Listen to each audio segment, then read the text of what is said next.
night. Oh yeah, Good fucking night. Jake Paul stole the show. Jake Paul fucking killed it at the cipher last night. He did great.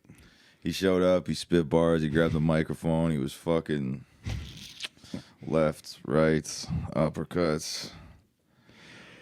I think we got kind of fucking squashed by a TikToker last night. That was a little bit shitty. Yeah, no, but I mean, like added intimacy for your birthday, which is good, you know. No, it was great. Honestly, we had 112 people show up to the cipher, and that was great. I mean, there's a bunch of other people that were guest listed, so there was more than that. But it was chill. It was chill. What was my first impression there? I was like, I didn't really even. Last time I was here was at Santana's, so. Yeah, coming up into Chinatown and like looking at another venue, I was like, "Oh, what the fuck is this going to be like?" Difference. You know, it was interesting vibe when I got up there. I was like, "Oh, it's fucking nice." It's crazy how like well equipped that place is. The first place we've ever worked that's like straight up like because like Santana is like you bring every single thing you need to use. We were right? You gotta bring up. every speaker, every fucking everything. Like yeah, strapping up speakers with fucking bras. Yeah, that's right. No, I was just aiming it. Yeah, like I hung some speakers off a strap off make the rafters, adjustments with and it. I was trying to like point it, so I fucking it worked. I mean, it was string like no, like fuck, it was this dirty whore's bra I found in the alleyway. It was it was in the stairwell. Yeah, stairwell. That stairwell was. That was underrated. There's a lot going on in that stairwell for really sure. Fucked up shit that horse bra was on the lighter side. For real. Yeah, that was a hell of an era. Fucking sit up. Yeah, but no, Fortune's great, man. Like honestly, like it's a very like I don't know, like it. You could have like the intimate like vibe of the belly room, and that's like really cool in the guts of the place there downstairs. And then there's like I didn't get to go downstairs. Yeah, you didn't see that room. Didn't go downstairs this at all. Room here. Okay. Yeah, this is fucking pretty cool. That was, I think, Fortune 2. Yeah, because Tariq's there. Yeah, that was October 11th. That was really fun. That's cool. That's a more appropriate room for hip hop. I think what we learned last night, and I mean, this isn't like generalized. This isn't for every situation, but like. For the most part, I think that hip-hop is considerably better in small, intimate vibe places, gritty, grimy, underground. I want to see rafters Bank and vault. exposed fucking brick and graffiti and fucking shit like that. You know what I mean? Like the rawness, yeah. Yeah. I think like something that like kind of happened with us is we didn't really know how spoiled we were when we first fell our way into the Mountain, like the original Mountain, where we kind of like formulated this whole thing.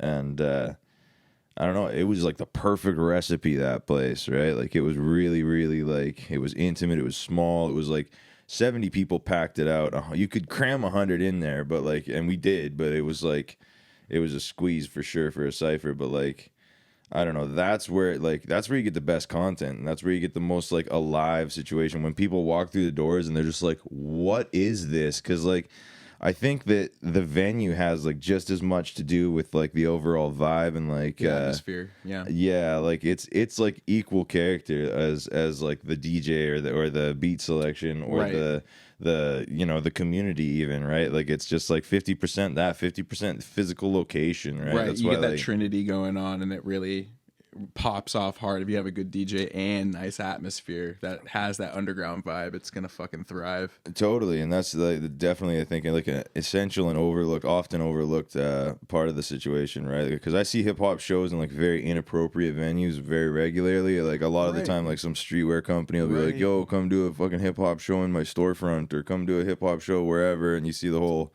2 rented tops and a shitty little sub if they even get a sub or whatever. And, right.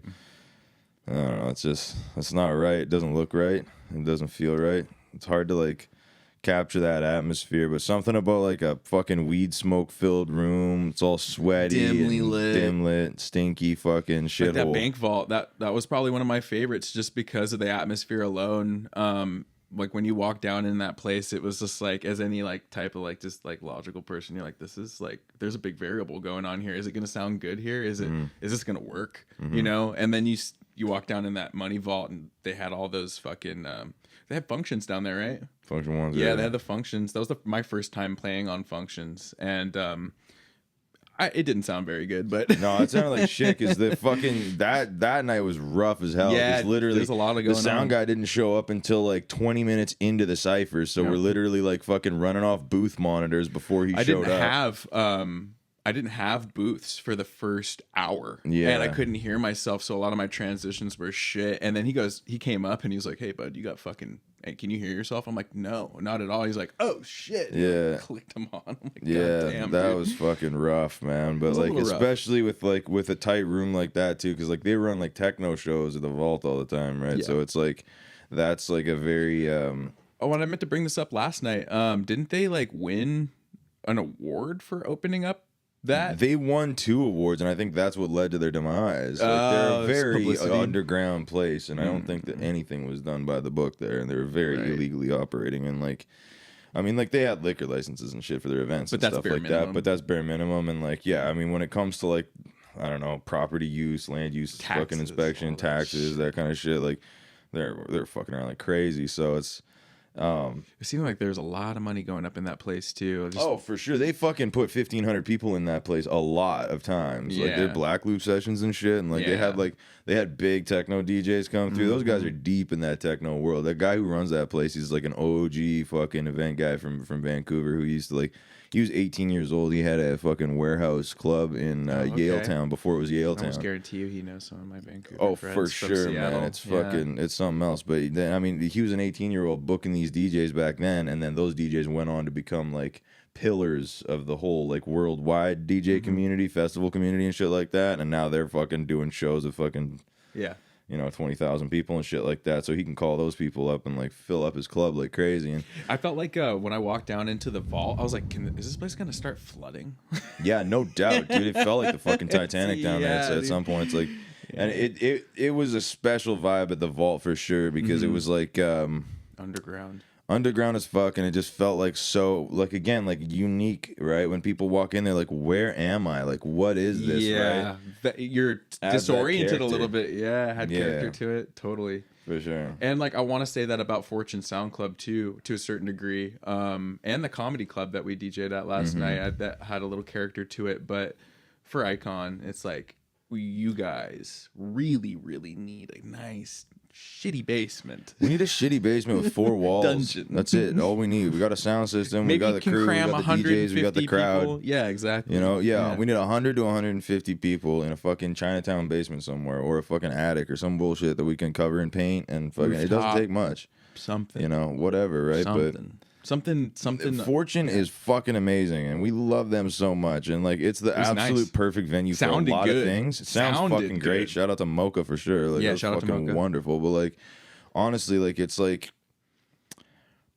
I don't know. Just something is missing in that spot. Like it's too nice.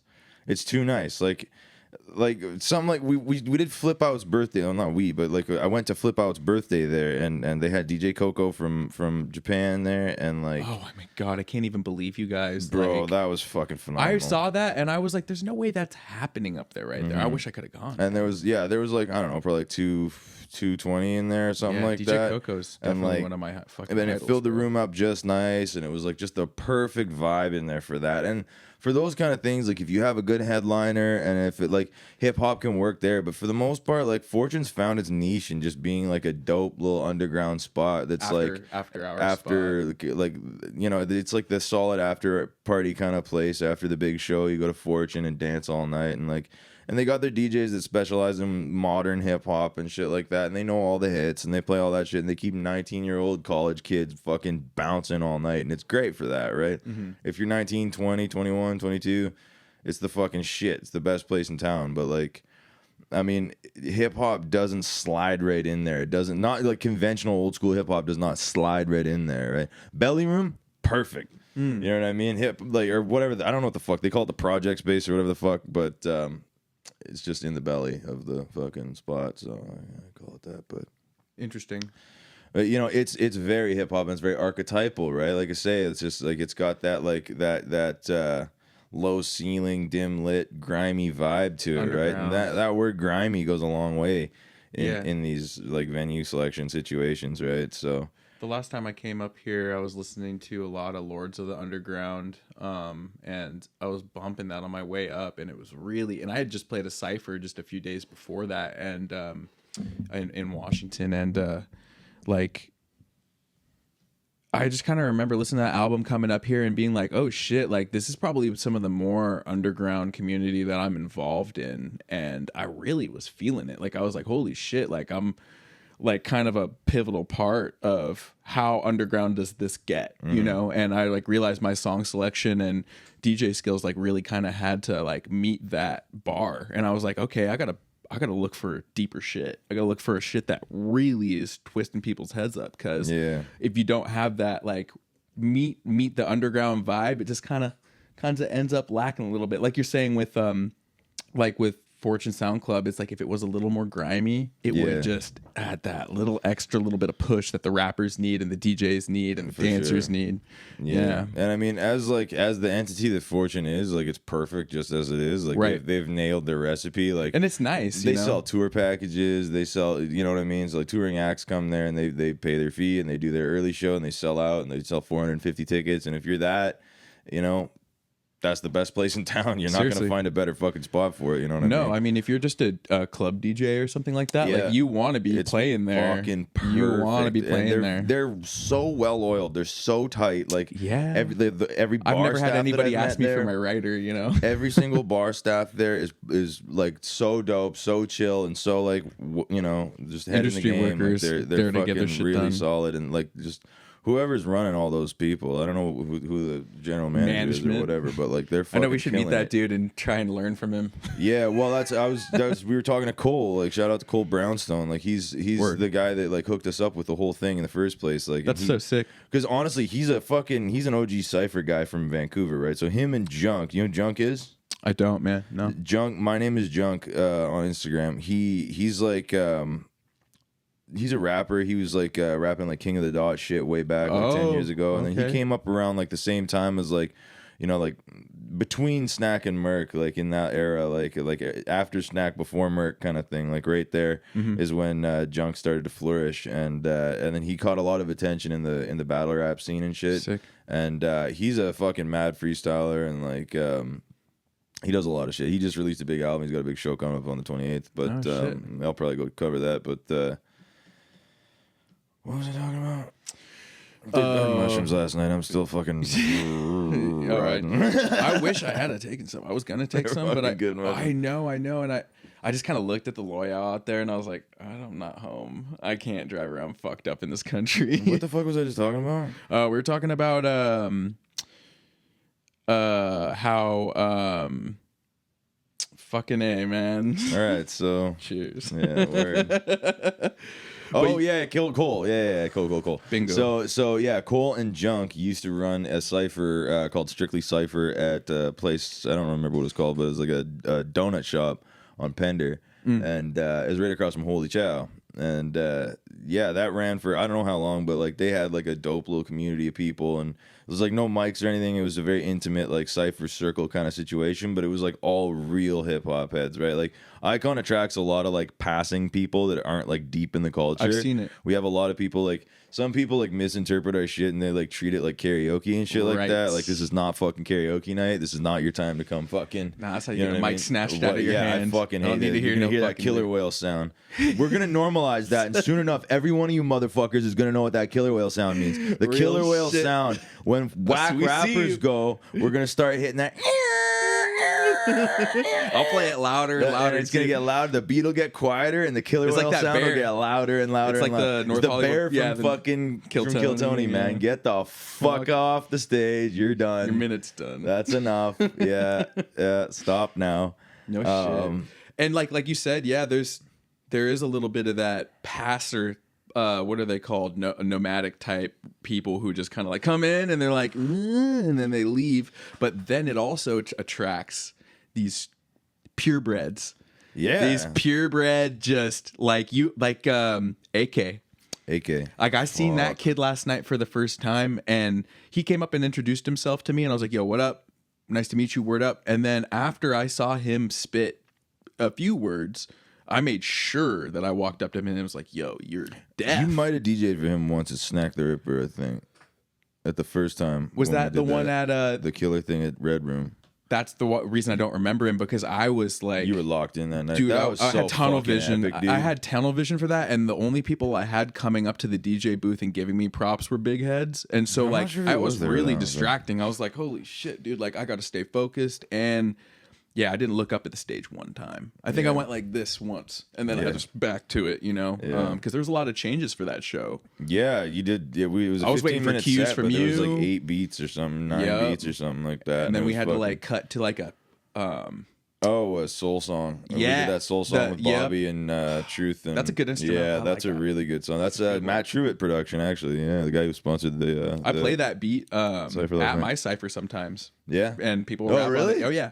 No yeah. shit. I have it on my computer still. Yeah. Yo, would I never got a delete fucking it. pack of shit I should give you. I got some Too Late beats. I got some fucking I need to Pasqua bring you beats. more I got shit. some fucking yeah. Look up all these motherfuckers and follow them on Instagram. Real Pasqua shit. beats and Too Late and No doubt. Matt Truitt and all that shit. Like those guys are dope as fuck, man. They make really Word good up. shit. But I got stuff from all of them. I'll fucking get them to you for sure. I'll send you a zip. But Yeah. But yeah, the passerbyers, you know, and I see them, you know. Yeah. I see them, and but I also see these purebreds that come out, you know, and you're like, holy fucking shit! Don't chop the nuts off of this one. Yeah. He's fucking killing it, you know. Yeah, And it's so tough, man, because like you need to like support everybody, and like the people want to feel included so that they keep showing up. But also, if you include them too much, then they think that they're good when they're not, and that's the biggest problem in Vancouver's scene, and not just hip hop, in the art scene in general. It's just like this inclusivity movement where it's like no matter who you are or what you do, you get clap and you get the fucking, you know what I mean? It's like everyone's very good, very good. That's so good for you. What's that called? Participation type of it's word. a woman, so you have to clap because a woman went up and did her thing. It's like, no, well, this is a person before it's a woman or a man. Yeah. It's a person. And is the skill set there? Did the person work really hard at it or not? I know women that do. There was a girl that came from Victoria last night that like fucking murdered. Like, you know, it was a little shaky at the first part at the Fortune Cipher or whatever, but she came to the after party and she fucking straight up killed. Yeah, I but saw you that. can very clearly see that this girl wrote like a motherfucker and rehearsed like a motherfucker, and she was like in her ears, like fucking probably driving in her car, like spitting and spitting and spitting and spitting and spitting in the same verse, and like, you know what I mean? You can very obviously see when people put effort in, and that's all we ask, right? But like when you see some fucking drunk bitch walk up there and be like, I'm gonna rhyme cat with hat and bat and that and Yo, that again and then get the bat fuck outta again, here with that and you're just shit. like, I don't shut care the who you fuck are. up, like change this fucking beat, play that killer whale sound, and and get this I- bitch off the stage, man. It's fucking annoying. And I don't like that it's a little subjective like that, you know, because I do think that like hip hop should be extremely accessible for everybody. Totally.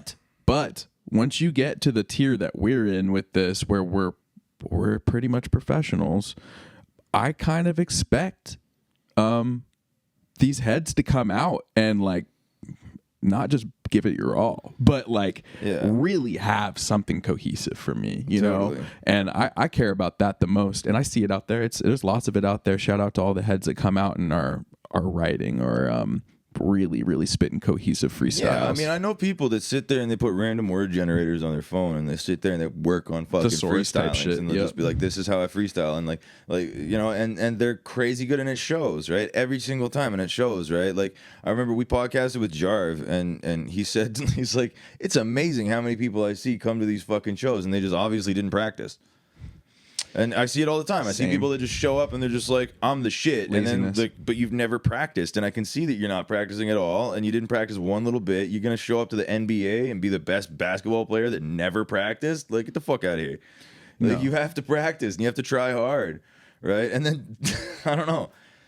Well, the ones who are trying hard that I see, like they're making it look effortless. They're not trying to try hard. They're making their work look, you know. But even then, it's like not like you have to be AK in your first fucking go. You don't have to be Truth tomorrow. You don't have to be fucking Soul tomorrow. You know what I mean? Not by any means. You can at least just be like, I know people that like I'll just throw it out there. Like my homie, my good friend Lil Smudge, she showed up at the cipher never with any fucking experience rapping at all, and she started rapping and it was terrible. And then week after week after week after week after week. She put the time in, and you just see this massive amount of effort and passion that she's putting into it, and then you see the results. And then now she's fucking booking shows. I saw her crushing it in front of like 300 people in Washington somewhere, some fucking dope ass festival, and like, you know, she's getting booked like over and over and over again. She's got a full set of like her own music now. She's mixing her own shit. She's making beats. She's fucking doing stuff. She's in the scene full out. And it's like, that's effort. That's effort. Clearly, it's fucking effort. And you get the result. Like, it's just,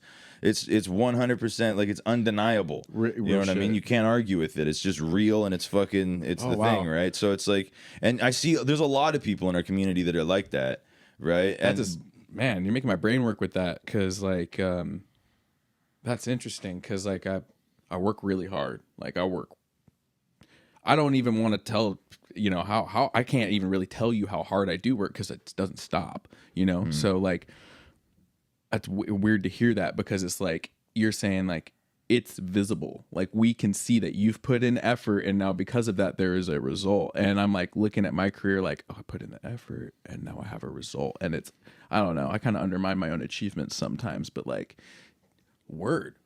Like, that's interesting, because you can totally see the difference. Like, there is people that are showing up who are just like, just fucking show up. And no, there was no amount of hours that contributed to the 10,000 hours of practice. You know what I mean? I put way over 10,000 hours into fucking editing videos of public ciphers and putting up shit and icon and stuff like that. So that's why it like breaks my heart to see fucking shitheads come in from the college kind of like mindset of like, this is karaoke night, I'm gonna get drunk and fucking rhyme cat and hat and bat. And like that, it just fuck you. Well, it's a little bit of a mockery to me. It's like I put so much into this. Soul puts so much into this. You fucking Seriously. drive up from fucking Seattle. You don't have to fucking do that. Like, you know what I mean? None of us have to do any of this shit, but we want to do it because we love it. And when people come in and they don't like put that effort in, it's all we ask is effort. Like I said, you don't have to be Truth. You don't have to be AK. You don't have to be Griff. You don't have to be Cass. You don't have to have amazing amounts of talent right off the bat. Yeah, like you can just fucking. But if you did the paperwork, fucking effort in. You put Why that does paperwork Bobby in? do so fucking well? Because he's been rapping every fucking day since he was like 8. You know what I mean? Like we were on the phone the other day, me and Bobby, and he's like, "Yo, man, I was bullied in high school for rapping, and now everybody wants guest lists to my shows." You know what I mean? It's like, yeah, man, I do know what you mean. Like, I know exactly what you mean. Seriously, it's fucking. Shout out to my homie Dak. I fucking tried to get him guest list last night. Phone fucking lost service and shit. Okay. Yeah. Yeah. Good night last night, man. It was great.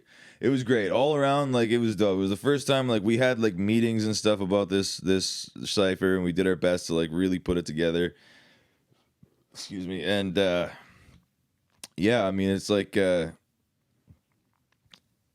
was really good content that we got out of it for sure. And that's like, I always say that we're like fishing, right? And you're fishing, you put a net over the whole city, and you pull in the net, and you start sifting through your shit. And we got some fish last night, some big fucking healthy fish for sure. Bobby murdered, fucking AK murdered, Cass murdered, you know, everybody fucking, you know, Gold Kid. We got like a lot of really good clips that will go far for sure, you know, because I'm praying that the good clips are all centered around that cable being in the fucking microphone steadily. Yeah, it wasn't a cable, it was the wireless thing. Oh, it was the wireless. Oh, yeah, that's right, why wireless. I told the guy too. I was like, I want the pit microphones to be wired, and he's like, no. What? Well, he didn't say no, but like he was just like, we don't have not. time, and I don't have time, and like I don't want to do that. I'll just give you these. I'm like, okay. I'm like, yeah, I don't know. I just every time people always like every single time I've worked with wireless microphones, they fuck me. I'm not a fan. And you know, because like they work for 95% of the time. Well, that 5% of the time is really fucking important when you're in the middle of a fucking the dopest clip of the night, and it's a. I know. And then it when continues. Kaz is on stage, like rapping his heart out, and I was like looking at him like, "What's wrong here?" And I'm like, "Oh, it's the fucking mic." Well, yeah, and then make the king fucking of the city look like he just choked on the stage, right? Because he's rap. And then you know, yeah. Like, oh wow, that he just fucked that up. Like, no, I think everybody here knows. Everyone who was there last night deep, but that's the thing. You're microphone. smart. Your brain isn't where their brains are. No, you know I even thought I even thought he was choking for a second when I heard it first. Totally. And I was like, oh no, that's just the mic. Yeah, cutting like in and out. It's hard to see from the perspective of like the crowd and shit, but like it's you know, people just see that and they're like, oh, that wasn't very good. You know?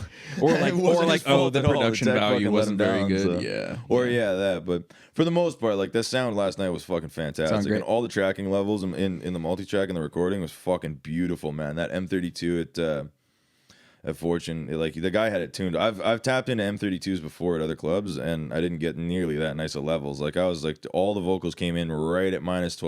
All the fucking Nice. like compressed it at good. -12. It really like nice. I don't know how he did that. Like he really fucking handled his outputs. Running Like a third I party. really don't know how that Third works. party 'Cause compressor maybe or something. I'm not sure, but yeah, I think it's all like in the M32 on board. But Really sick. That'd be rad. Wow.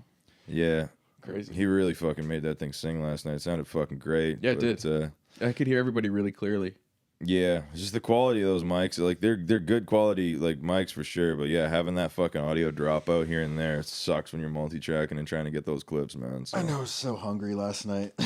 Like, got done with the fucking cipher, and I was like, dude, if I don't fucking find food until like we get back to the next place. I was so glad they had food at that second place. I ate so Dude, much. yeah.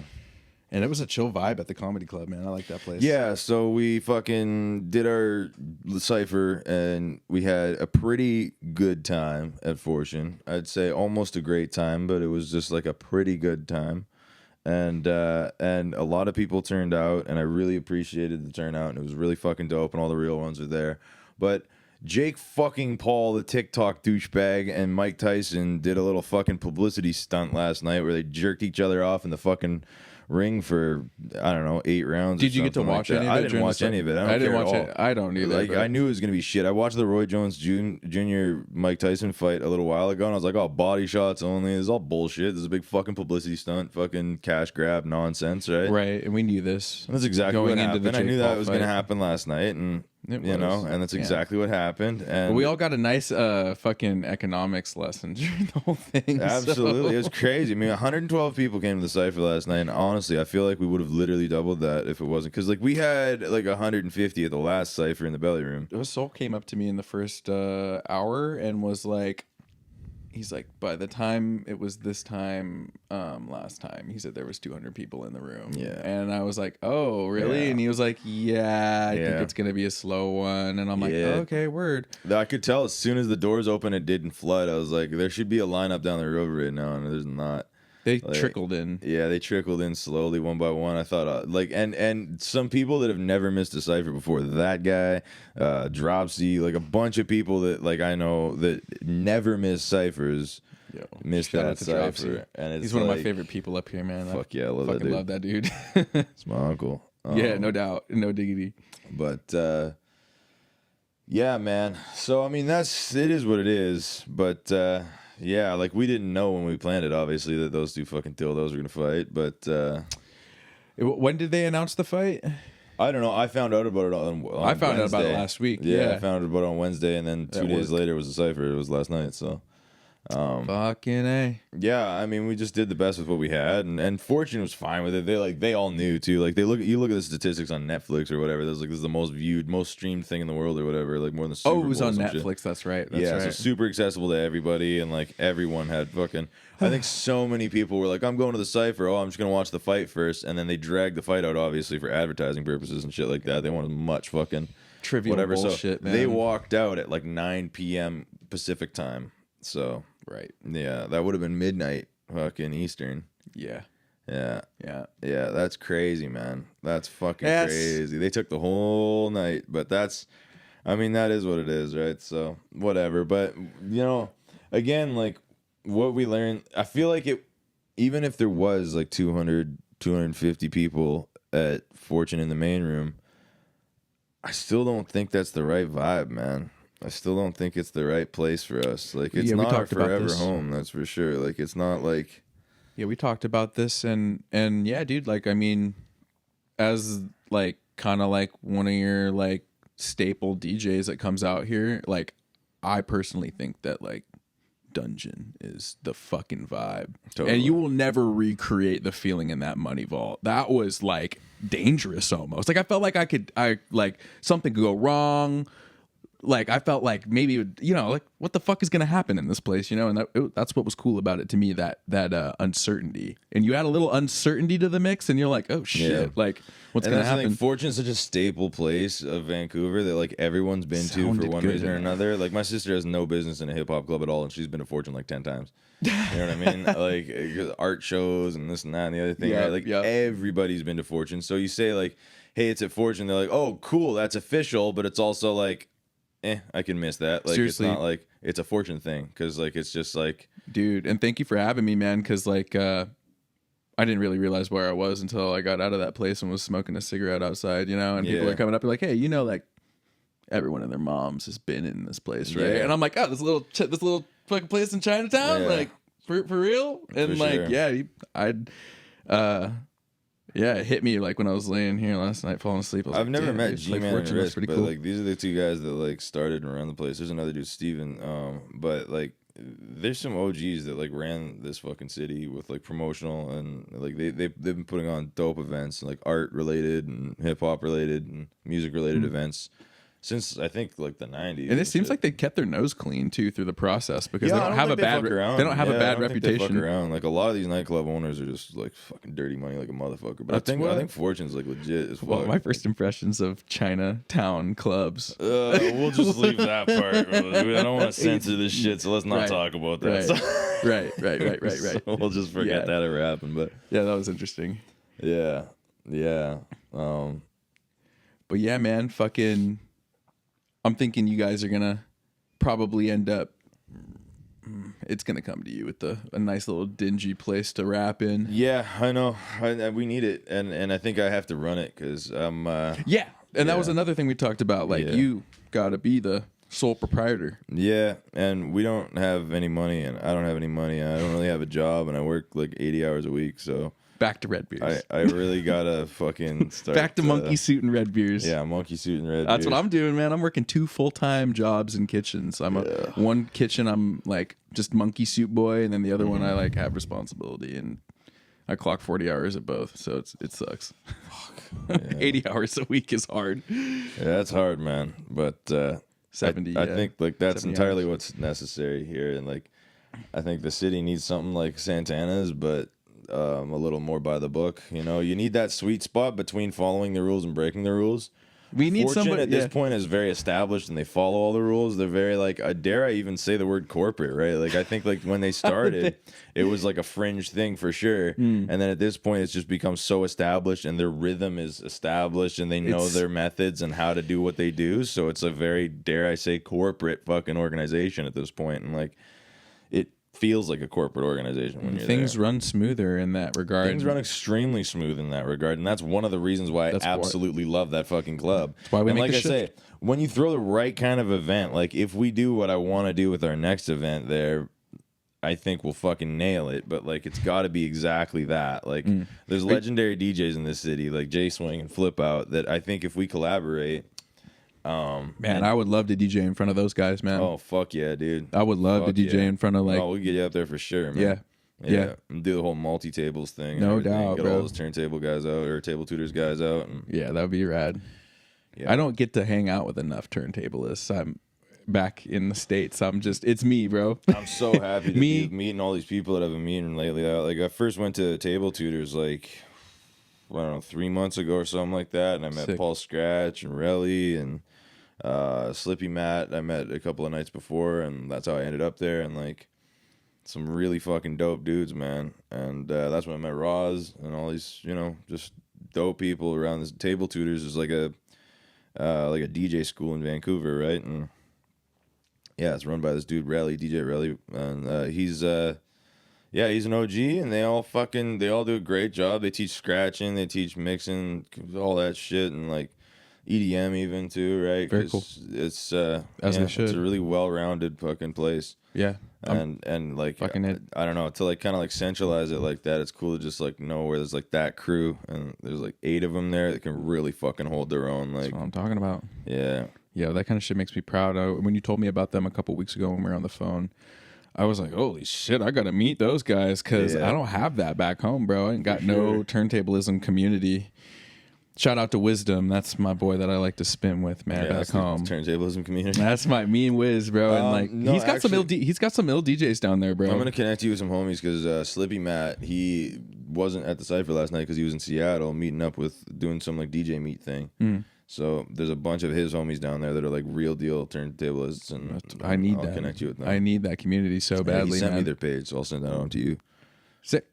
Fucking sick, dude. Yeah, they're fucking dope. But yeah, I got a really good feeling about that guy and all those other people that I met at Table Tutors.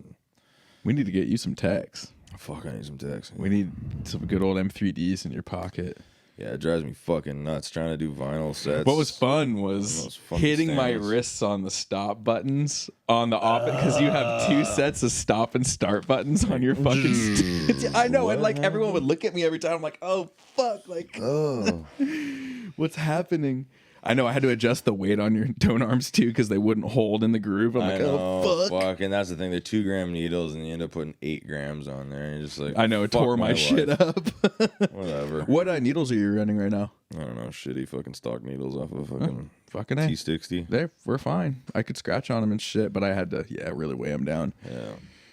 Yeah, so after the cipher, which I mean, what else happened at the cipher? Anything else fucking notable? Not really. It was a standard event. No, man, we celebrated your birthday. Ate copious amounts of mushrooms. Yeah, well, yeah. So, I mean, that part came after. But, yeah, we were still at Fortune. We fucking, Soul made me this thing, which is, like, the dopest collage. Seriously amazing, fantastic man. memories. Oh, Soul made the whole thing himself? I think so, yeah. That makes it so much more special, because I was wondering who did the collage, man. Yeah, this is definitely him. So sick, dude. But this commemorates, like, pretty much everything we did in the last year. And that's crazy because this is literally just 1 year. It's not even like it's not even a year. This is like 8 months of life.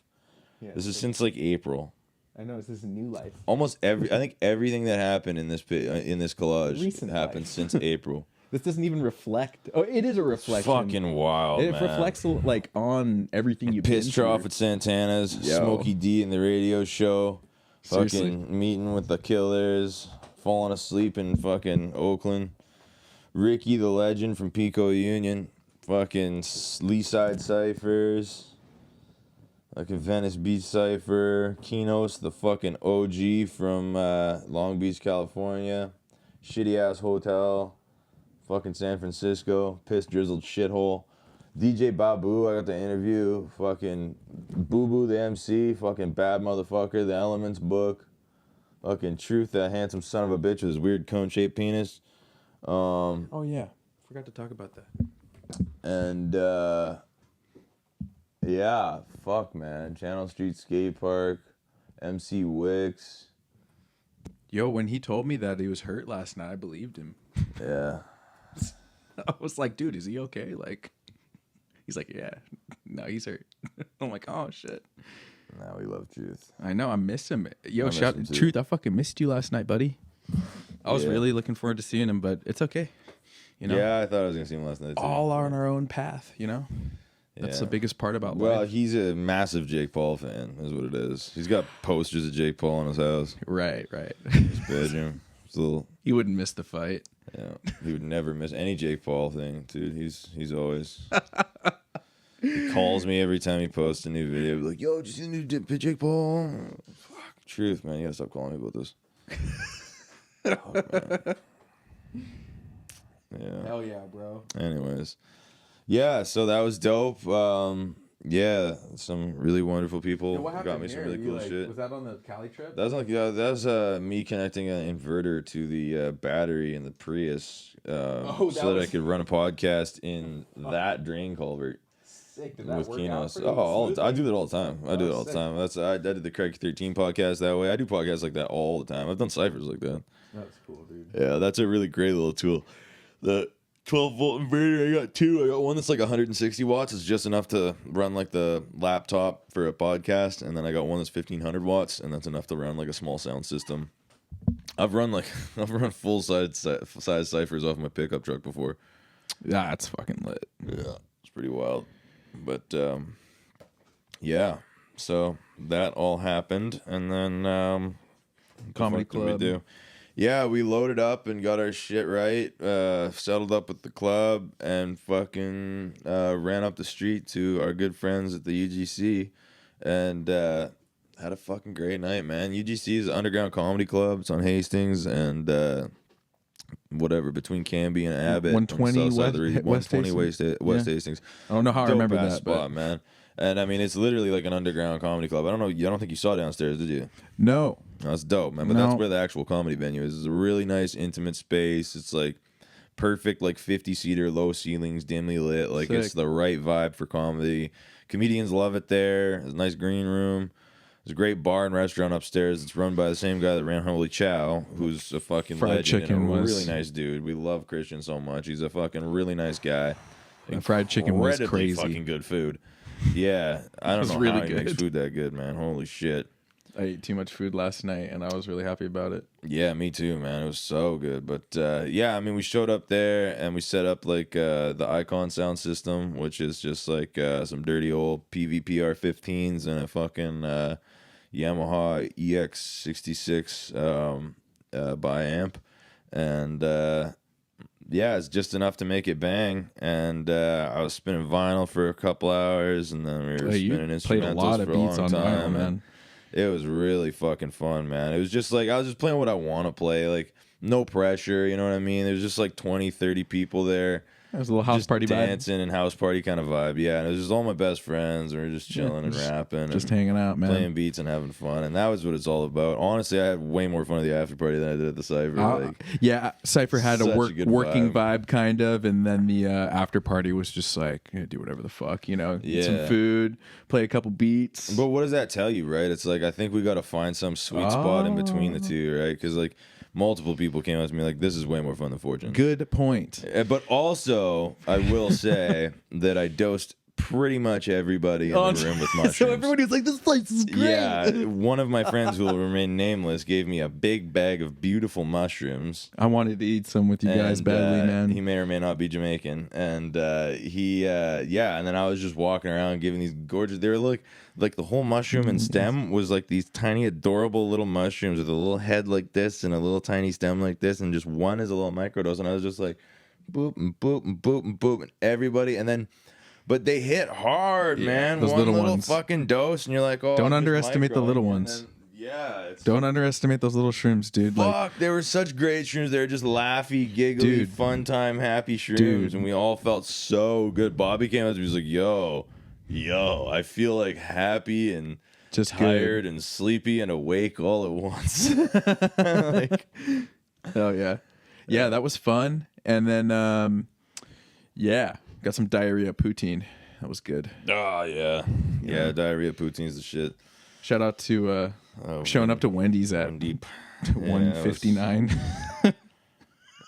No, it was 2:59. They closed at 3 o'clock in the morning. We showed up with 1 minute left at Wendy's and got the worst, coldest fries fucking ever. I got chili cheese fries and they sucked. And I should have warned you. Dude, I'd never had poutine in Canada before either. If you get Wendy's, do not buy a poutine from Wendy's. Do not. Dude. Yeah, it smelled like a wet dog.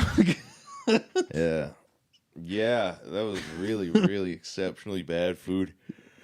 It was perfect though. I exactly what I needed. You know, it's fucking little fucking shit. Something drive back to the Icon house too, and yeah, man. You know, fucking got back late, crashed, woke up, and podcast was the move. So, dude, thank you for letting me stay here and shit. I'm one of the most hospitable people I've ever met in my life. I've stayed on many of people's floors and couches, and you accommodate like a fucking hotel, bro. This guy's made me breakfast. He's bought me coffee. Like, I do my darndest. Shout out to this guy, man. He works seriously. If you could pay him hourly, I don't even think $1,000 an hour would do it because he puts in so much fucking effort, man. Fine. Like seriously, one of the hardest working people in the hip hop community here in the Pacific Northwest or on the West Coast. Seriously, dude, like love you, bro, and thank you so fucking much, man, for putting me on. O's have putting me on, and I'm not gonna stop coming up here. And every time I come up, I will have something new for you, you know. Hell yeah. And I mean, thank you for fucking being a part of this thing too. Like I fucking learned so many great beats from you. Like, no, I love like, when you are playing some shit that I showed you, and you're like, oh, you know this? I'm like, bro, yes. Yeah, like Hard to Kill goes on all the time. Oh like, yeah, that's our anthem. People like last cipher, I played it for fucking Tariq, and he was like, them. We were getting faux after the last cipher, and I was laughing my ass off because it was both Soul and fucking Tariq are giving me this, and people come up to me with this shit all the time, like, "Hey, what's that beat that goes like?" Soul's impression was like, "What's the one that goes?"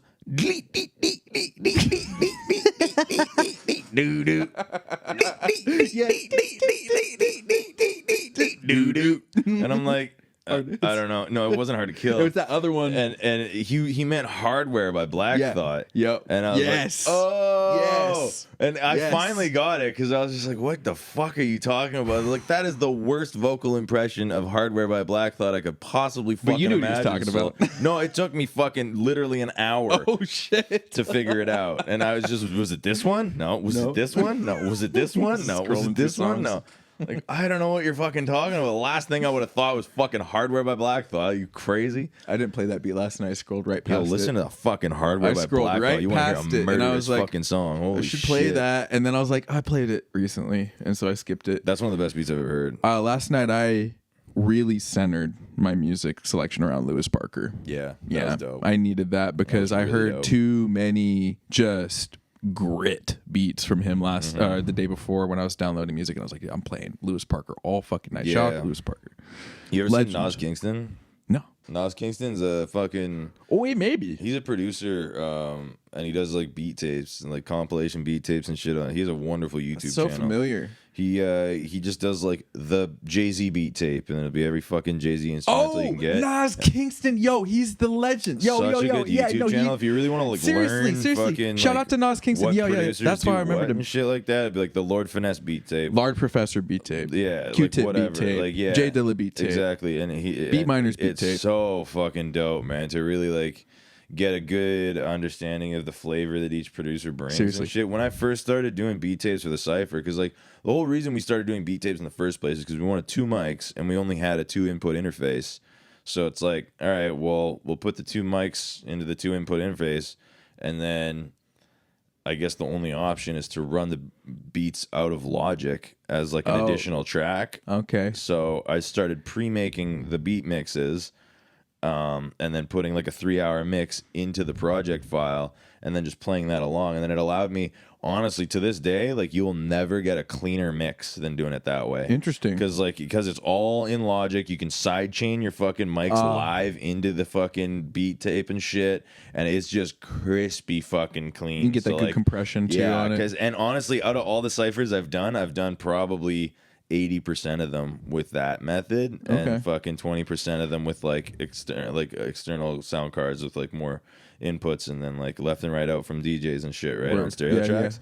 And like that's great too. And you can sidechain into those too. Like there's nothing stopping you, but it's not the same, and it's not nearly as crisp. And it doesn't allow me to have like the consistency and comfort of going through every individual beat, and I can just kind of mix them as I go through too, and automate volume and tracks and shit like that, right? And everything's like really fucking cohesive and crisp, so it's like a nice even signal the whole way. You look at the waveform on the beat tape, and it's just this nice, there's the user doesn't have to adjust the volume. Yeah, it's just this smooth, nice thing, and you're just like, you're gonna have to show me that, because there's a product they just released. They've been fucking advertising the fuck out of to me on YouTube, and it's this little square box that records your DJ set, but it doesn't just record the audio, it records the data. So it records it records every button click, knob twist, and then at the end it does this, like, it allows you to like run, like you said, run side chains and shit, and then it like fucking the whole sound wave for the whole mix will just be like, that's fucking awesome. That's what I need, dude, because that's fucking awesome.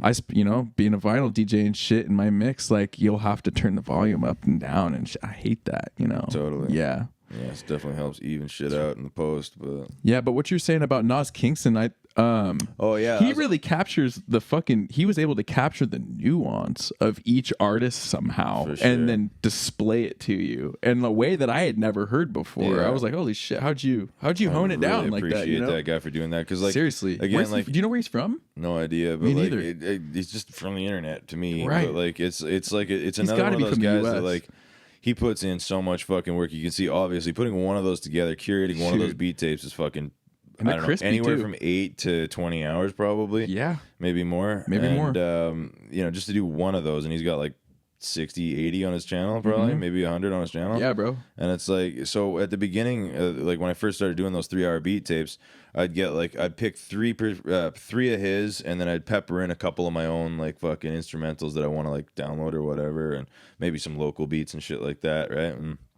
But it would be dope because like every cipher, I'd show up at Lee's side and be like, oh yeah, this week we got fucking Muggs, Large Professor, and Lord Finesse. Dude, Lord Finesse and Large Professor are both really nice. Or whatever. And every week it would be a different 3 like legendary producers that are kind of like the theme tonight. So there'd be like 8 or 10 different fucking beats from each producer, and I just take the best ones from his tapes and I'd chop those out, download all those from YouTube, chopped out just the ones that I think are the most suitable for the cipher. Because again, like there's a lot of fire beats in the world that are not appropriate for the cipher at all.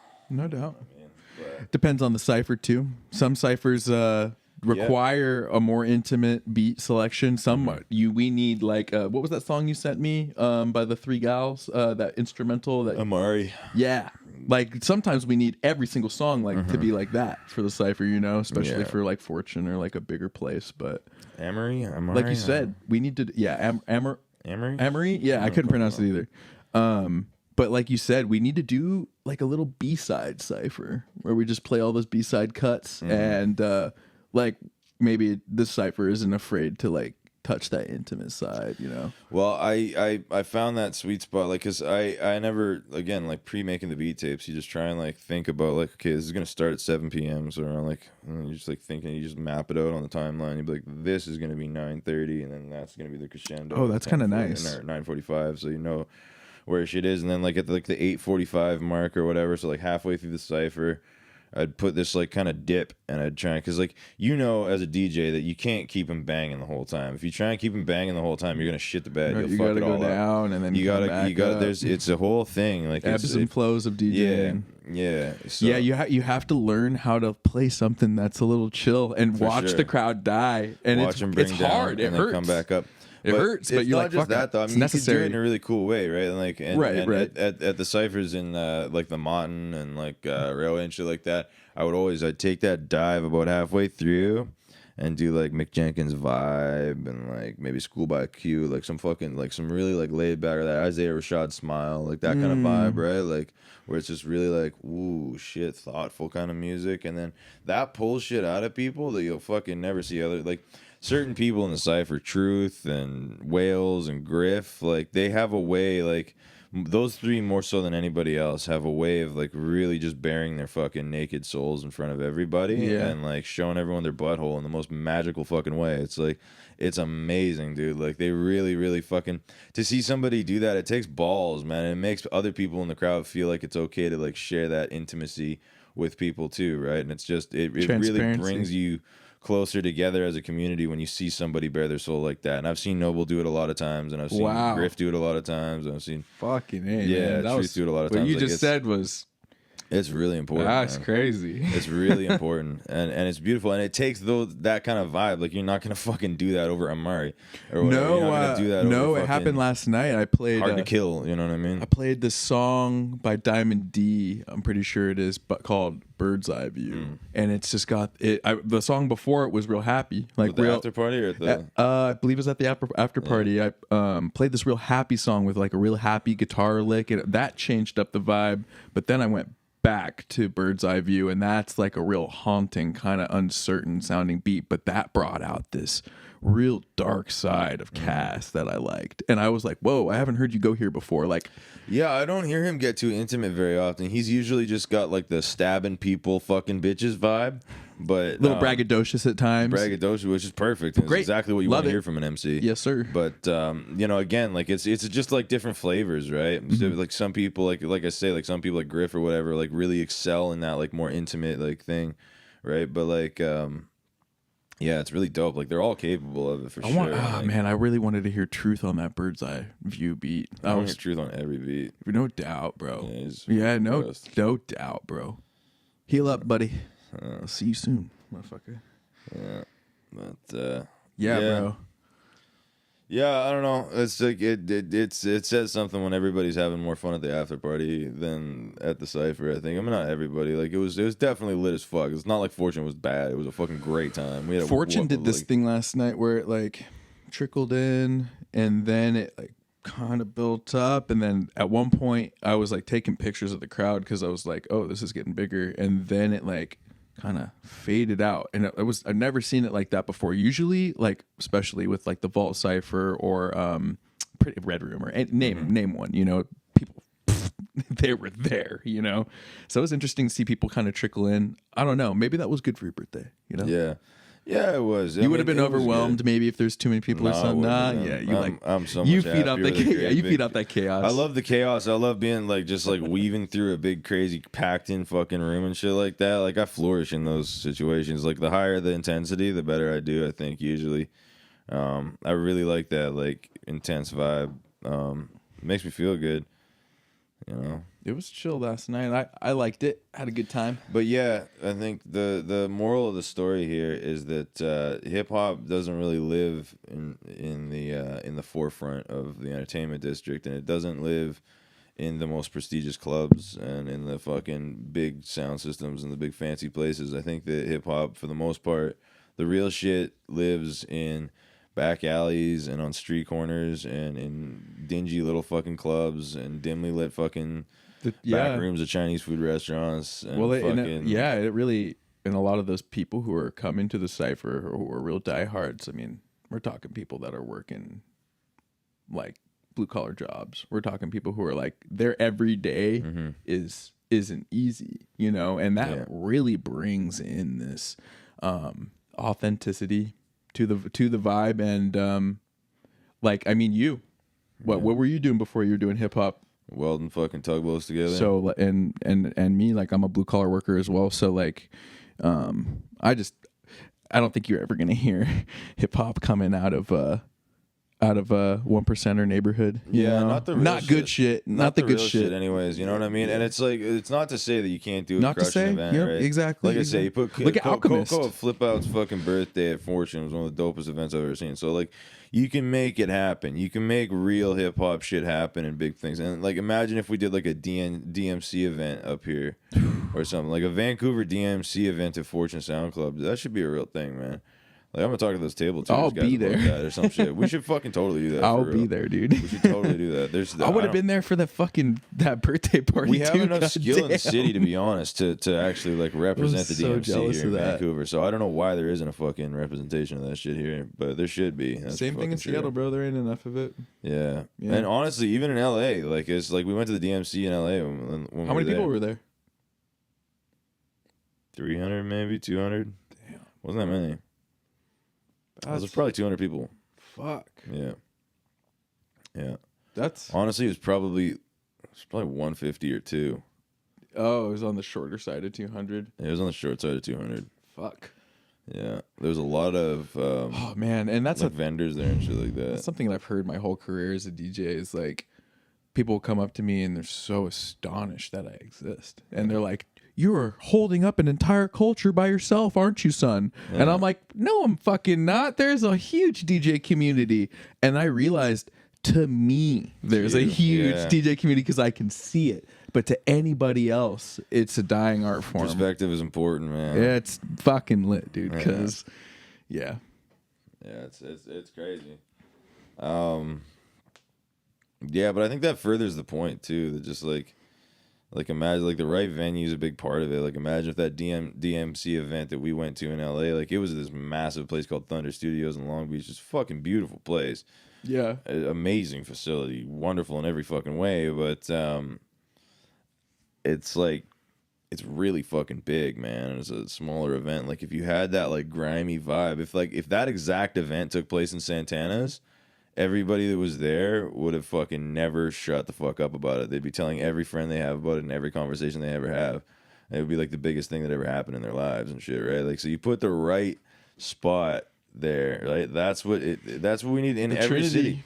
We need the Trinity. Santana's was fucking perfect, and the city doesn't even fucking know. Like it barely had a chance to get off the ground. I like Santana's too, dude. For the establishment on its own. Yeah. I love that place because it was grimy. It was the perfect level of grimy. It was graffiti perfect. everywhere, done by all the local artists in the city. Yeah. You had graffiti writers wanted to show up there, Yeah. and then on top of that, you have everybody who's already been in the hip hop, MCing, DJing, whatever community showing up there. That was the Trinity.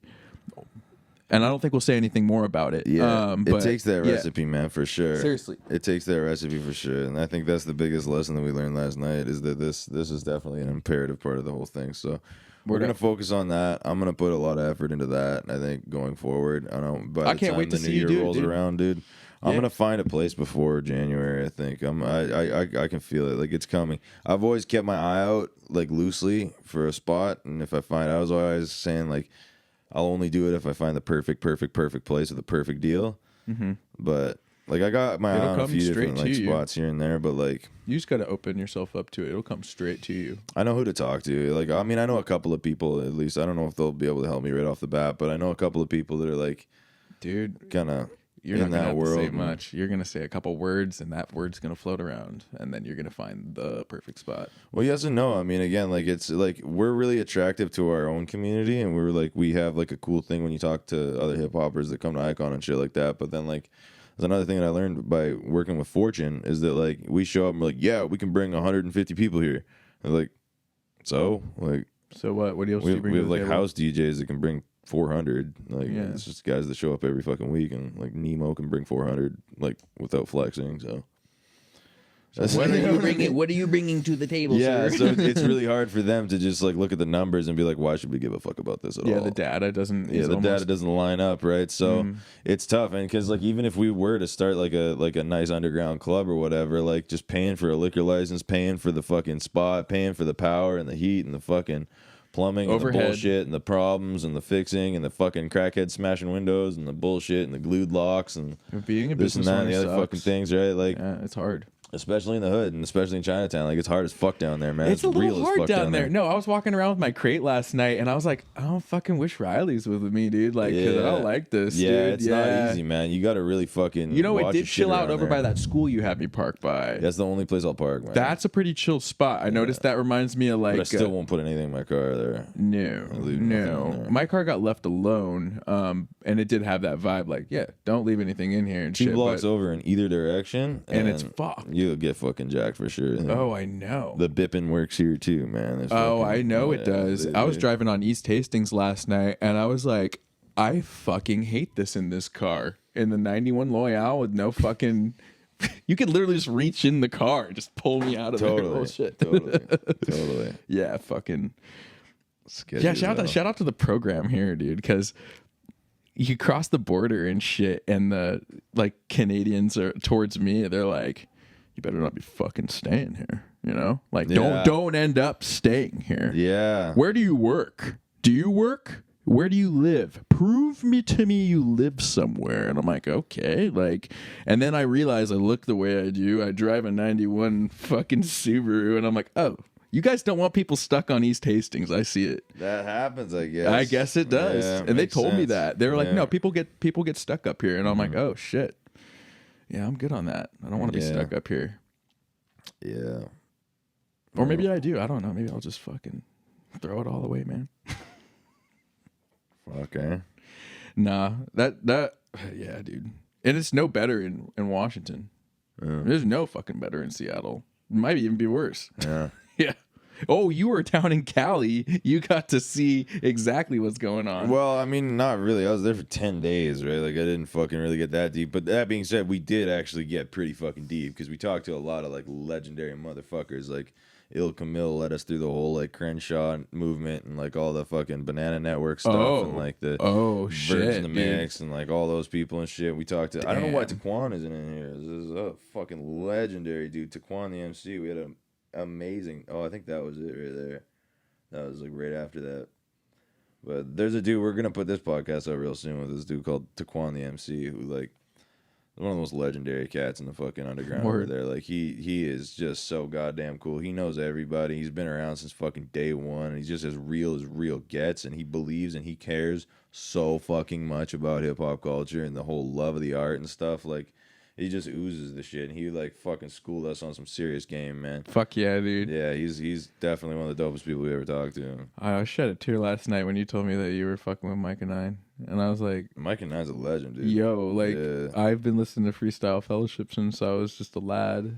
Dude, he gets it. He gets what we're doing, and he respects us, and he That blew my he mind. completely supports us. Like every time I've talked to him or had any kind of interaction with him, he's been fucking nothing Yo. but supportive. He sees it right away. You know, Sick. and that's the thing too with all these fucking artists. Like, there's artists in this city that don't support us and don't believe in us and don't fucking help us do what we do. And then you go to LA and you meet real motherfuckers like that, and immediately they're just like, Unconditional. "I'm down. What do you need? You want to work? Unconditional. You want to work together? I'll show up at your shit." Like, they're not gonna charge me money to fucking do this or that. They're not gonna like be all like, "Well, they didn't share my flyer, so I'm not gonna show them." Semantical. You know what I mean? Bullshit, fucking Semantics. whiny little bitch shit. Like the most established rappers in Vancouver are all just like, You know what I mean? Like, one share from Mercules could completely fucking turn the tables entirely on our organization. But like, you'll never see that in a million fucking years. None of those guys are gonna fucking tap in at all. Like, it's you know, I would never expect that to happen. You know? Have you, like, honed down why that is, or? Well, I mean, a lot of it comes from that original beef with those fucking Canadian Underdogs dildos, because like, You never told me that story, by the way. We skipped. it's a long fucking story, You but those skipped kids over it. fucking hate us. They hate our fucking guts, because, well, essentially, like, we were working together for a long time. What are they again? Like, I don't even understand. I forgot completely. It's like a cipher thing, right? Oh, it's like, a cipher thing. Yeah, Okay. it's a cipher thing, but it's also like a Canadian Underdogs, like a hip hop like movement community or whatever. If you are one of those guys that likes auto tune and likes to use trap beats and likes to do those type beats and stuff like that, and if you like to lip sync Type over beats. fucking auto tune, which honestly, most of the people in the Vancouver hip hop community, like statistically, most of you are fucking lip syncing over trap beats and lip syncing over fucking auto tune. And if that's your jam, hit up the Canadian Underdogs, because that's what they're all about. They love fake shit. And like, that's their whole thing, focuses around fake shit. And they managed to put fake shit on some pretty big stages here and there. Like, they've been ousted from every major club in the city because of the way that the fucking organizations run, right? The guy's an asshole. Just from the He's clearly- infrastructure and shit, or well, just they the have people? no infrastructure, and the guy that runs it's just, like I say, fake as fuck, and he's all like, "Yeah, gang, buddy, yeah, just so full of shit, right? Oh, Just, it's stupid liar, right? Canadian Underdogs for life. Yeah, and he's really obviously a liar, and all the people at the clubs can tell. You know what I mean? 'Cause they'll be like, Oh, "Oh, they yeah, buddy, discern we'll do through this, it. we'll do that, or whatever," and then like literally, I've like been saying this for years. 5 people show up or whatever. These people don't right? last, man. Exactly, they don't last, and like I've always said too about like Icon and shit, like the people that don't support us are people that can't rap. Like, you know what I mean? Wow. Every single person that I know in the hip hop scene that can rap, that can hold a microphone, take an SM58 like this, and fucking rip it in front of a crowd, every single one of those people is down with our shit. I've never met one motherfucker that can spit heat that doesn't fuck with us. Not one time. Except for Truth the Rapper. He hates us, but other than that, he's the only Truth the Rapper's the only good rapper in the city that doesn't fuck with Icon. But everybody else. For real, no, it's true though. Like literally. So I mean, that's Poor it, Truth. but the thing is, because we like, and this is like the ethos behind our entire fucking organization is pulling the wool off of their eyes, man, and being like, no, like the emperor pulling off the emperor's clothes, right, and just being like, no, this is a little limp dick motherfucker. Like, you're nothing without your 48-volt condenser mic in your fucking studio and your fucking vocal chain a mile long, right? If you don't have a fucking Wow. MacBook that's steaming out the fucking sides, like, then you could sound like garbage. You know, these kids are all fucking high on cough syrup, and they go, "I got the bip, I got the flip, I got the dribbity bibbity bip, I got the bit," and then the fucking goofy little choruses and hooks that they do and shit, and like, you're all trying to sound like whatever the fuck the status quo is today, and like whatever the fuck TikTok wants, and they go onto YouTube and they go, "How to be a famous rapper 2024," and then search, and then they go, okay, and then they go, and then you got to do this, and you got to lip sync to TikTok videos, and then just stop everything, and just like, okay, everybody just forget about talent, forget about authenticity, forget about legitimate artistic expression, and let's just try and appease the algorithm here. Right. And like, this is what I always say. I was like, if we keep going down this road, what you should do is stop rapping completely. You get a dirty rug, a really, really dirty rug that you can't see what's on the rug, and then you get a pressure washer and some soap and some brushes, and you film cleaning the rug. And you pressure wash the rug. You know what I'm saying? Have you seen these videos online? These TikTok videos are like viral. I rug cleaning videos. Yeah, and you're taking a shit and you're just like, why am I watching this fucking Asian dude fucking clean a rug? But you've been watching it for fucking 6 minutes now, and you're like, whoa. Oh, it's a Disney character. Oh, it's the fucking Mohana or whatever. I like that movie. You know, like. That's what you should all do. And I see these fucking people, like people that I know, some of these people I like, and like I'm watching them go down this road. I'm like, that's where this is going. Holy. Just give up on music, put your fucking microphone down, stop writing songs, and just pressure wash a fucking rug. Because you're in it for views and follows, you fucking bitch. You know what I mean? You're a fucking bitch. It's not real. Really good. This is not real. It's whack as fucking. Where does this go? That's what you have to think about in everything. And that's why I'm so strict about certain things that we do. That's why we have a no share policy with Icon. We don't share anybody else's shit. Nobody's releases, nobody's shows. Only thing that we'll ever share is Icon shit from within the community, right? Because the only dopeness that exists is us together. Wow. Therefore, it is not my dopeness. I don't own this dopeness. No, it's you not access mine. it. I access it, but I can only use it to further itself. Yeah, no, it's like life. I can only build use it the fire inside of the fire. I can't take that holy sacred fire and take it and ignite other shit. It's not mine to wield. It's not my power to wield. You're pretty smart for being a dumb guy, dude. I know. It fucking hurts sometimes, but fuck, man. Like this is like it's hard to get these messages across because I can barely even articulate this concept myself. No, and it you're frustrates fucking people that I love. dude. People that I love in our community. Like they hold animosity against me because they think that like I don't support them enough personally in their pursuit or their organization or their whatever, right? I should be sharing this more. I should be sharing that more. I should be. Yo, what? Buddy releases T-shirts and I should be helping him sell T-shirts. Buddy has a show coming up and I should be fucking pushing his show. I should be selling tickets for this guy. I should be doing that because people they get their idea of what Icon is and they'll be like, oh, conventional hip hop blog. I want you to do conventional hip hop blog stuff and I deserve this because I've been coming to the cipher for a long time. So you should sell my tickets. You know what I mean? And it's like, no, this is not my dope to wield because not just because of what it is now, because of where that goes. Because I look at the rest of the world and I look at all these other organizations that have flourished at one point or another, and you see where they go. They get over commercialized and they start advertising, they start selling things, and they start like, and when it becomes that, it becomes a big fucking marketplace, and it turns everything into a fucking shopping mall, and it turns everything into a corporate situation. Yeah. That's not what we want. If you go down that road, it's a slippery slope. That's the thing. I have no problem. Theoretically, I have no problem sharing, you know, the homies show or whatever, right? Imagine if, say, just hypothetically, like Gold Kid has a show coming up. Like, I'd love to just share that with Icon, but like, I can't. Because if it goes down that road progressively, it will amplify and it will go down a really fucking ugly road, man. It'll lead us to an ugly place. I have no problem with the surface level stuff, but the problem is where that leads and where that goes. You end up being a fucking promotional whore. Right. And I don't want to be a promotional whore, and I don't want, because it's not my power to wield. It's only the community is only dope because the Cass and Gold Kid and Bobby and Truth and all these people are together doing the thing. No doubt. So it's not my right to be like, I'm going to push Bobby's show. You know what I mean? Or I'm going to push, like, how can I ever pass judgment on that? It's not fair. It's not fucking, you know, it's not okay. It's not just. It's not okay. It's not justified. It's not okay.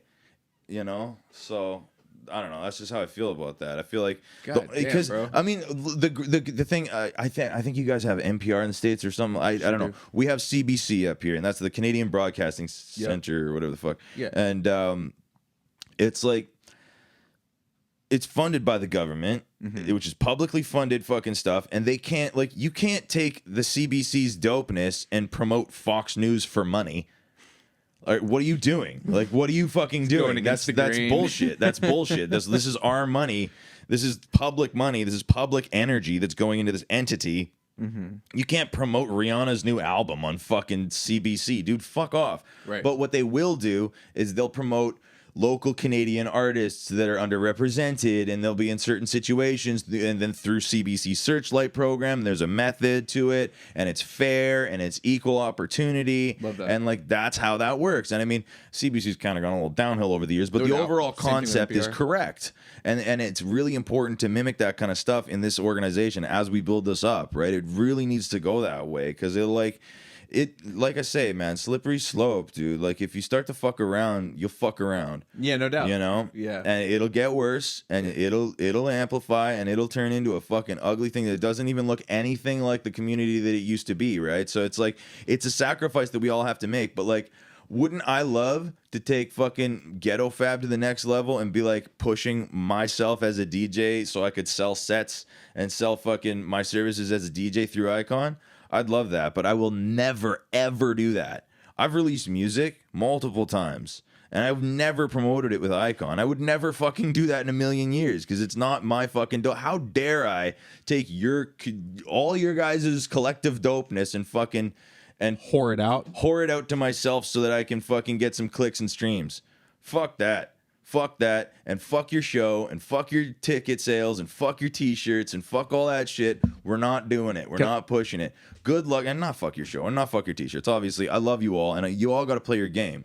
So I mean, do your thing, right? But and I hope the best for you. But yeah. you know, when you come to Icon, you're here to be a part of this community, and you can fucking shine hard. And the format that we built allows you to show up, murder, and go viral on TikTok, and we've proven that.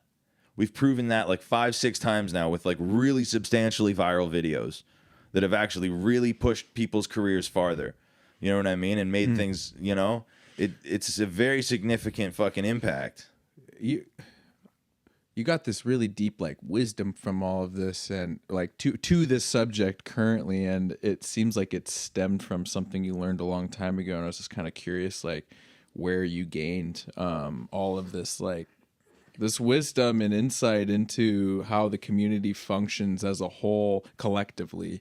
Like what situation were you in, or like where did you learn The thing this? is, like, it's almost like because this is in you a long time before you started learn this Icon. shit by looking and studying microbiology of a fucking algae in a pond, bro. Like this is all like life is only like 5 things all the way through from fucking beginning to end. Like we all came from a single fucking point at the Big Bang, you know what I mean? And we've all been replicating and growing in a similar pattern in basically everything. You can look at the fucking attendance at a cipher and compare it to the fucking expansion of the universe. Right, it's all literally the same. There's 5 things in the whole entire Fundamentally fucking world. the same structure. Yeah, it's all. So I mean, it's not that like direct, but I mean, like Right. it's like just witnessing culture grow over my lifetime. I've watched a lot of things go downhill. I've watched like look at the festival movement. Like at one point, like the original concept of Burning Man is one of the most beautiful fucking things I've ever heard in my entire life. I'm not gonna try and like paraphrase it right now, but like look up the history of like the entire Cacophony history Society. of it. Yeah, I've and watched shit all like of that. it. Like it's absolutely beautiful and It's a big art inspiring. project. Right, and then now look at it, and it's just some corporate fucking bullshit. Everyone's trying to do their thing. It did exactly. Hey, what I'm you gonna said. blow up Wow. on Instagram if I go here and do this and do that, or what? It's all about follows and shit like that, and whatever, building up this traffic. And maybe Burning Man's not the best example, but like great example, 420 in Vancouver, man. 420 used to be about cool people that love to smoke weed, meeting up at the art gallery and being cool together and having fucking good times smoking weed and saying, fuck the law, this is our culture, this is our community, and this is what we're going to do. So, you know, this is the way we like to do it, and this is how it's going to go. And then you show up at 420 now, and it is a shopping mall. 100%. There's zero culture to it. It is a shopping mall. Oh. 100%. There is not even 1% of culture there. There is 100% shopping mall. And there's a $50 booth, $50 booth, $50 booth, $50 booth. The organizer's pocketing money off of the fucking booth sales. And it's just a great big fucking jack off, man. They're all just circle jerking each other. And everyone's trying to fucking, here, buy my soaps. Here, buy crystals. Here, buy this. Here, buy that. Here, buy the other fucking thing. And it's like, that's why I have, with Icon, a strict no vendor policy. I've been approached by people that I love 20, 30, 40, 50 times maybe. Yeah. Probably more than that. Literally at this point, probably hundreds of times. Where people are like, hey, vendors at the cipher? Why don't we do vendors at the cipher? No, never. Never. Like the most I'll ever do is like a concession stand in a bar. Dude selling We can drinks sell like and food. some French fries and like that's Yeah. it. We can sell some chicken, like you Yeah, know what I mean. I'm I've cool sold with that. pulled pork, like that's cool. That sounds great. I'm cool with that. Yeah, like, everyone needs to be fed and hydrated and shit. Yeah, that. But like other and even then centralized, or maybe we have like Totally. one food truck sponsor or something. Or, like, if they like help out the venue and sells they actually food. give a shit, or Yeah, the venue ideally is the venue selling food. But like you know, there's a very select thing. But like you cannot like you start letting people sell their fucking shit, and then it's gonna turn into the exact same over commercialized, over conglomerate corporate bullshit. Yeah. You know, and people are gonna show up for all the wrong reasons. And again, I've said this before, and I'll fucking say it every goddamn time I need to. But like, if you're there for any other reason than this, then fucking get out. Don't show up. I don't want you to come to the cipher. If you're there to fucking fuck chicks or like look cool or get followers or Get fucking rep, get anything rep like or that, fucking whatever the anything fuck, like like that. you're not understanding this. If you're trying to sell tickets to your show and that's why you come to the cipher, that's the least fucking hip hop thing I've ever fucking heard. You fucking whore, like straight up hoe ass bitches, man. They come to the cipher and they fucking people that have never ever contributed to our community in the slightest fucking way, and then all of a sudden they have a show coming up and it's like, oh, now I'll be a part. You know, now I'll show up and Whack. fucking try and sell my fucking tickets. Whackness. Right? Whack as fuck. You have to show up for this. And you see it in their eyes. I can fucking take one look at these motherfuckers. I've run 300 ciphers, man. I've run 300 ciphers in different countries, in different places, in different fucking communities, in different sizes. I've run gigantic ciphers of 400 people. I've run tiny ciphers of 4 people. Fucking, I can read these motherfuckers immediately. I can tell why you're here. You know what Word I mean? up. And you see people that are just, they just live and Word breathe up. the beat and they just can't get out of it. And it's in their fucking blood, man. No doubt, dude. And they're here because they have to be. Bees make honey. You know what I'm saying? I've said that a Damn, lot, bro. man, and I'll keep fucking saying that too. But like, that's the real shit. That's why you have to show up. And if you show up for other reasons than that, and just this is the wrong place for you. You know, like go promote your shit at some club or go pay some fucking radio DJ to do it or go fucking do whatever the fuck. But like, this is not your spot. You know, and that's one of the reasons why I don't think that the corporate style, like the Fortune thing, is gonna work out for us long term. You know, again, nothing against that amazing fucking facility and those No, it's wonderful great. Yeah, people that yeah. run literally the best No. fucking club But I've the ever worked sacrifice at. to be made is you working and owning the lease and fucking running that place underneath Riley's name. You Yeah. know, and that's sacrifice because you are gonna have to deal with so much bullshit. Well, I know. I got my good friend But you're Austin. I've watched him but go you're through that fucking whole equipped fucking... for it. You dealt with way worse bullshit in your life than Oh, yeah. running a fucking business. Oh, so yeah, I that'll can be fuck that shit it's up, not no going to be problem. small, but it'll be manageable. You'll be able to manage it. And after you get that down for a few months, you're gonna you'll love it, dude. You know? Turn it into It'll be yours. Yeah. It'll be fucking yours. No one else's. Yours. You know? Well, and I mean, again, it's like that's one of the things though too is just like not really looking at it from that perspective. Like this is fucking everybody, man. Mm-hmm.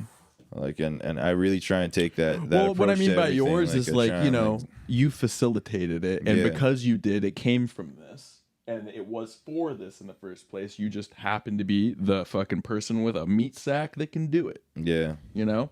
Sorry. I really do fucking feel sometimes like this is just like some fucking. It's not me at all. Like I'm just fucking shit running through Oh yeah, me. just Like an it is. antenna. Yeah. Me too, dude.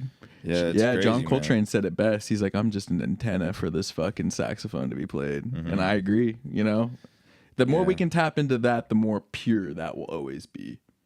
And that's the thing, man. We just gotta like Hold on to that purity, baby. keep it pure, keep it authentic, keep it 100, keep it real.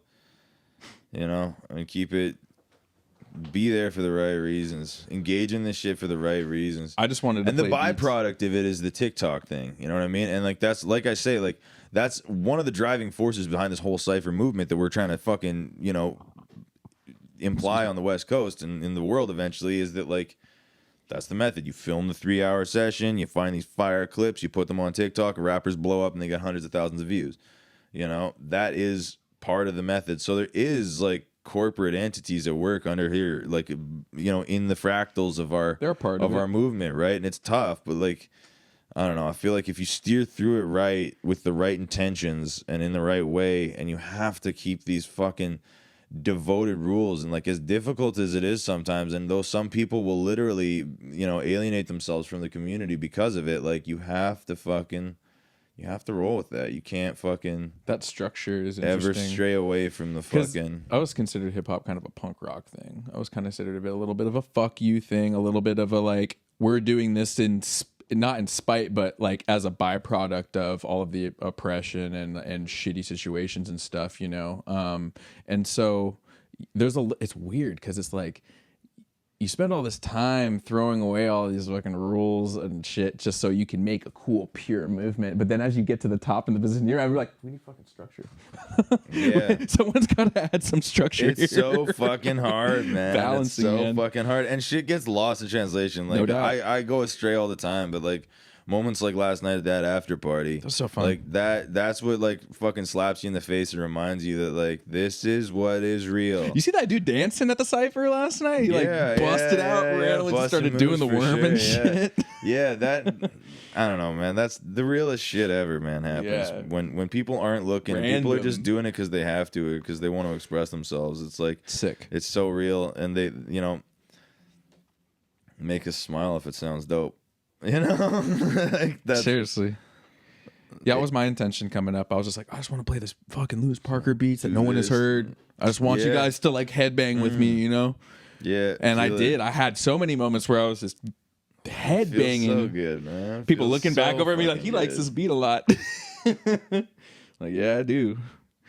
No doubt, bro. Right on. Yeah. All right, well, Yeah. probably wrap this up. Yeah. Happy birthday, bro. Yeah.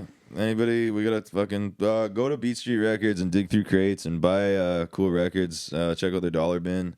Check out fucking all the used shit on the go in and then go on the left hand side, and then everything on that fucking used hip hop side. You'll find singles in there. Dig through shit and just buy stuff that has cool looking fucking covers. And buy a vinyl record player. Yeah, buy a record player, buy turntables, buy a mixer, learning how audio equipment works. And totally. It doesn't take much to figure all this shit out. listen dude. to all that shit you listened to when you were a kid that you liked, that, you know, like tap into that shit that you forgot about, because it's so fucking, it'll bring out stuff in you didn't even know was there. And one more piece of advice to the nice people is that round out your musical tastes, man. I just went to go see Kid Koala the other night, and like it's like it reminded me that like I actually like a lot of other styles of music. And Yup. the most hip hop thing you can do sometimes is to listen to jazz and funk and Listen to rock. and soft music. There's something from very, the very hip hop 60s and about rock. 70s and shit like that. And yeah, fuck, Dude, there's Zeppelin shit punk that's rock hip-hop as is fuck, very man. hip hop. Punk rock and hip hop are like this, Totally, in my opinion, man. And listen to fucking Ukrainian folk music and listen Dude. to fucking everything, dude. Like, check it out. 'cause, like, Covers, that's all where that. dope shit comes from, and that's where everything cool that you've ever fucking heard in the hip hop world comes from. Cool shit like that. So I mean, just well-rounded understanding of music. Like, I've met Breakbeat Lou, I've met Babu, I've met fucking Yeah, no Koala. doubt. Like these Yeah. people, like they base everything off of like the diversity of taste that they have, right? Yeah, that's what it felt like when I was talking to, like, when I met Large Professor or like Lord Finesse. Like, those dudes had that feeling like, this is like the vibration that I'm putting out with this. And Yeah. it's like, fuck yeah. Their dude. lovers like, of music in general. It's not Seriously. like just a hip hop thing, and it's like applying that love of overall music into the hip hop thing, and that's where shit really starts to get hot. But check out Beat Street Records, follow fucking Icon Hip Hop, and do all that fucking whatever TikToky bullshit. Follow us and shit, and share stuff, and show up to our ciphers if you want, unless you're a bitch. Stop using fucking auto-tune. It's gonna end anyways. That whole era is gonna be over real fucking quick, and you're all gonna look back on it just like all I've the been thinking about that. Are they going to look back people, on it? all the people in the 90s look back at like the 80s hair metal bands, and they're like, oh my god, we did that? Ooh, No fuck. doubt, dude. Like, Dudes you know showing what I their mean? pubes and shit on the it's covers. oh, Like, yo, fuck. dude. You look back at You the, look bad, You got bro. a perm, dude. You did. You got a perm. You paid for a perm. paid for a You perm, did that. bro. Yep, you did that. You got to wear that forever. Yo, That was a thing shout you out to did. Celtic Frost. That's what's happening right now with all your goofy fucking clothes, your glittery t-shirts, and your fucking auto-tune Hair nonsense, metal, and your dude. barbecue starter hi-hats. Fuck off of that shit. barbecue starter hi-hats, bro. Get real. I'm dead, dude. Trying to light a gas stove, or you fucking making That's a beat what they right did now? for halfway crooks. You know that, right? The That's a fucking burner in their house that they sampled, bro. I'm not even joking. Yeah. I think Prodigy talked about it. Yeah, cool. Yo, and buy tickets to Mobb Deep December 18th Bro, you're speaking of that, at bro. Hollywood Theater. That's gonna be far as fuck. I might have to come up for that. You should dude. definitely come up for that, dude. When is that? December 18th. December 18th. I think it's like it's in the middle of the week. Time I think. off. That's like a month away. Yeah, it's in the middle of the week. I think it's like That sounds a cool. Wednesday or Thursday. I don't want to miss any more shit up here. You need to hit me up when Yeah, there's cool shit going on definitely because come up I there, live man. right there and I Yeah. like DJ Coco, bro. Yeah, I Coco's was a fucking murderer. so jealous when That you was guys the were there, craziest shit dude. I've But seen in a thanks, long dude. Thanks for sending me fucking time. clips, man. That shit made my night. He's my hero. Check out the Underground Comedy Club if you like comedy and really, really good chicken. Don't go to that place without ordering food from Christian. doubt. You're crazy if you spend time there without ordering food. 'Cause Best my chicken. Good God. His chicken is a shit. Fuck. And who else do we love? Lots of people. Good night. Bingo. Booyakasha.